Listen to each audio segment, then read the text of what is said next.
Hola, muy buenas tardes. Bienvenido a una clase más de física. Hoy día vamos con una clase sobre lo que es tectónica de placas. Ya vamos a estudiar un poquito lo que es la teoría. Luego de eso vamos a ir a ver unos registros históricos justamente de sismos y la evidencia que existe para avalar justamente la teoría de tectónica de placas. Ok, en 1885 y basándose en la distribución de flora, fósiles y sedimentos de origen glaciar, el geólogo suizo Suez propuso la existencia de un supercontinente que incluía India, África y Madagascar, posteriormente añadiendo a Australia y a Sudamérica. A este supercontinente le llamó Gondwana.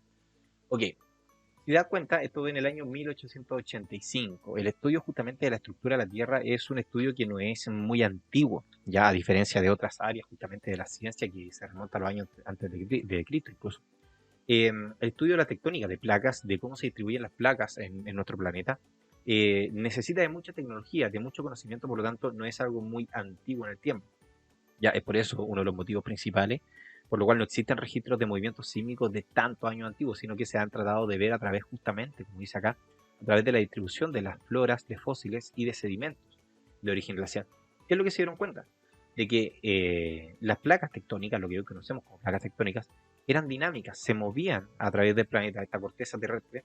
¿Por qué? Porque se podía evidenciar que en un lugar del planeta y en otro lugar del planeta existía exactamente el mismo, o sea, existían los mismos fósiles parecidos, la misma flora, la misma fauna, y la única explicación es de que antes justamente estas cosas estaban juntos y así de esa manera los animales y la flora y la fauna podían justamente pasar de un lugar a otro.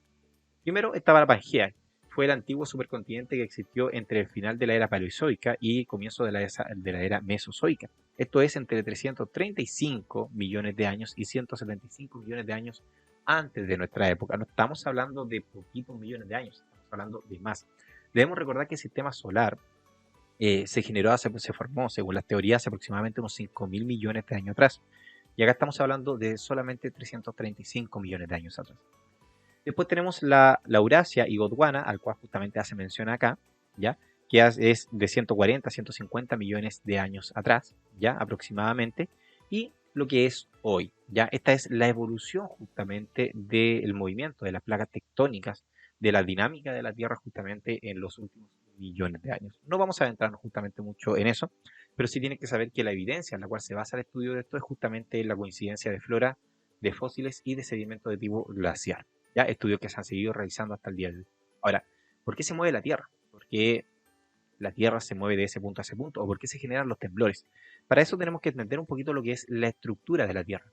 La estructura de la Tierra la podemos analizar desde el punto de vista de dos modelos, ¿ya? Pero nosotros en el área física nos vamos a concentrar solamente en uno, porque el otro ya está asociado más que nada al área química. Tenemos el modelo que vendría siendo el modelo estático, basado en la composición química de las capas. Es aquí donde no nos vamos a entrometer nosotros. Y lo otro tenemos el modelo dinámico, que es donde sí nos vamos a entrometer y bastante, que está basado en el comportamiento mecánico de los materiales. Primero que todo, tenemos la litosfera. Mira, si te das cuenta, cada modelo tiene una similitud, tiene algo parecido, ¿ya? Acá tenemos la litosfera y acá tenemos las cortezas justamente continentales y oceánicas. Pero acá está la descripción justamente de la composición química, que igual vamos a ir mirando de reojo de algunas cosas, ¿ya? La litosfera es sólida y rocosa, justamente. Si te das cuenta, su profundidad llega aproximadamente hasta los 75 o los 100 kilómetros, dependiendo si estamos hablando de que estamos en el océano, si estamos en tierra sólida o en una cordillera. La litosfera, vamos a ir leyendo lo que tengo anotado a cada apunte, está compuesta por la corteza continental y oceánica, y la parte más externa es la parte más externa del manto superior. Su espesor varía entre 50 y 100 kilómetros según si es oceánica y continental.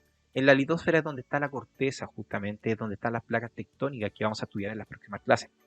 Bueno, no en las próximas clases, también en parte de esto. Después viene la astenosfera, capa fluida sobre la que se asienta la litosfera y permite el movimiento. Es decir, ¿por qué la Tierra, su estructura ha ido cambiando? Es porque la litosfera, justamente, que es esta como cáscara de huevo que está crisada, se puede mover justamente libremente, no tan libre, lo hace bien lento, sobre la astenosfera, que es una capa, como dice acá, es la capa del planeta Tierra que es una capa del planeta Tierra que ocurre bajo la litosfera desde los 100 hasta los 660 kilómetros, ¿ya? De profundidad aproximadamente, y se caracteriza por presentar comportamiento plástico, viscoso. Esa es la astenosfera, ¿ya? La astenosfera de los 75 aproximadamente, bueno, hasta los 600 y algo kilómetros, ¿ya?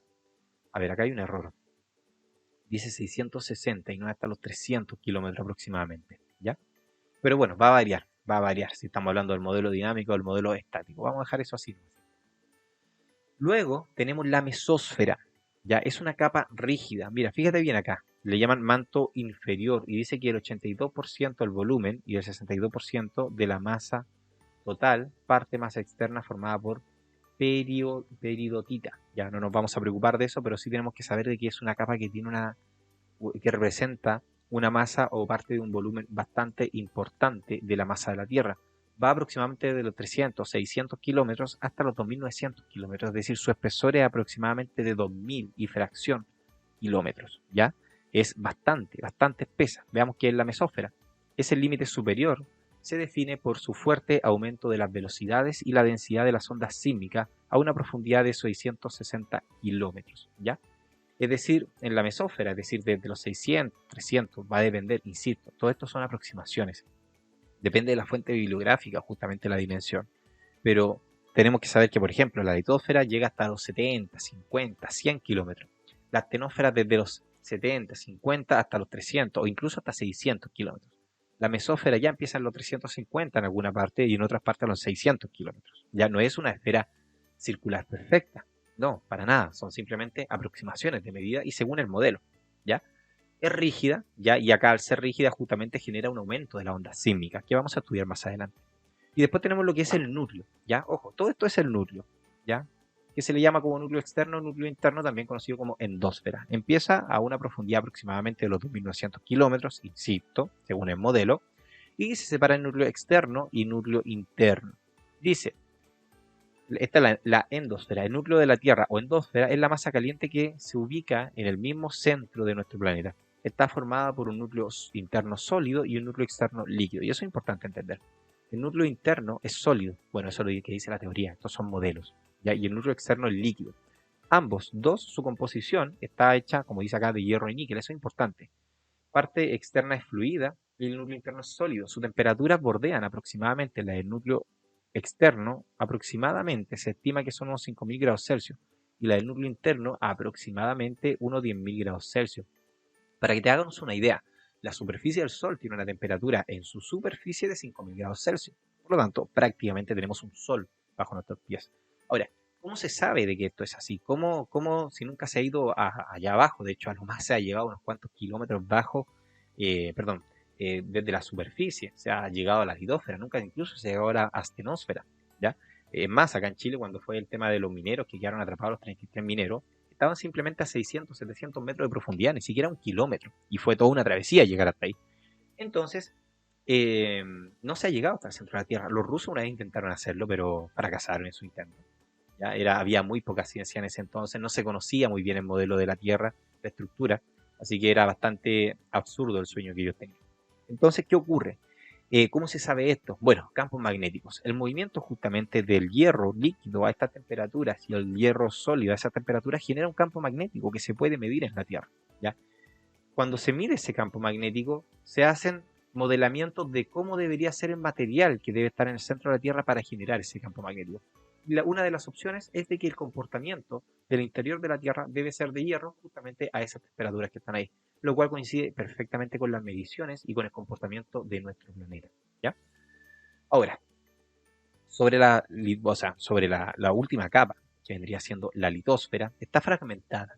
Ya está fragmentada como que si fuese una cáscara de huevo roto. ¿Ya? Y ahí es donde están lo que llamamos las placas tectónicas. Ya ahí están las placas tectónicas y está asociado justamente a toda la estructura de la Tierra. Las placas tectónicas son muchas, existen muchas placas tectónicas. Tenemos ahí la placa norteamericana, la placa Pacífico, la placa de Nazca, que es la que nos importa a nosotros, la placa sudamericana, también bastante importante para nosotros, la placa del Antártica, ¿ya?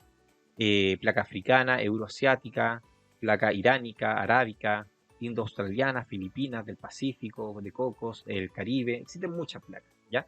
Estas flechitas que están acá indican el movimiento que generan esas placas, que las vamos a estudiar en una próxima clase, donde vamos a ver los límites de las placas tectónicas.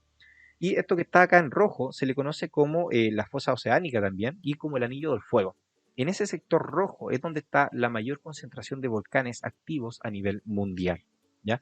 Si tú quieres saber dónde está la mayor cantidad de volcanes activos a nivel mundial, en la línea roja, que es un límite justamente donde las placas tectónicas, si te das cuenta, la mayoría de ese límite están chocando unas a las otras, lo cual genera justamente una mayor actividad sísmica y también una mayor actividad volcánica. Ahora, ¿cómo se sabe que las placas tectónicas son de ese punto? ¿Cómo podemos saber nosotros que las placas se mueven de esa manera? Vamos a profundizar un poquito más sobre el movimiento de las placas y cómo el tipo de sismo y todo eso en la próxima clase, ¿ya? Pero creo que vayamos a ver un poquito la evidencia que existe para saber sobre ese movimiento. Vamos a ir a esa página que está aquí justamente, la voy a revisar.